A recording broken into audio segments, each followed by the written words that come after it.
শুরু করিতেছি মহান আল্লাহর নামে, যিনি পরম করুণাময় এবং অত্যন্ত দয়ালু। আমরা কিভাবে প্রতিকূল পরিবেশে ব্রিজ বানাই আপনাদেরকে একটা নমুনা ছোট্ট দেখাইতে চাই। এটা আমার এলাকায় কুনাগাঁও নামে একটা জায়গা, এখানে মালবাড়ি বলে না, মালের বাড়ি। এখানে আগেও ব্রিজ বানাইছিলাম। এই দেখেন, আগের ব্রিজটা বানানোর পর ওনারা সংস্কার করার পর ভাঙে যাচ্ছে। এখন আমরা নতুন আর এই পাকা ব্রিজ বানাচ্ছি। আমি আপনাদেরকে একটু দেখাই যে ব্রিজ কিভাবে হয়। আপনারা দেখেন যে এই কি কষ্ট হয়, এবং এই আমার কিন্তু খরচ অনেক কমে যায়, কারণ স্থানীয় লোকজন কিন্তু নিজেরাই শ্রম দেন।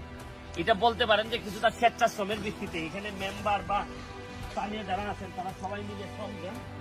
আমি আপনাদেরকে দেখাই কিভাবে ব্রিজ বানাই। দেখেন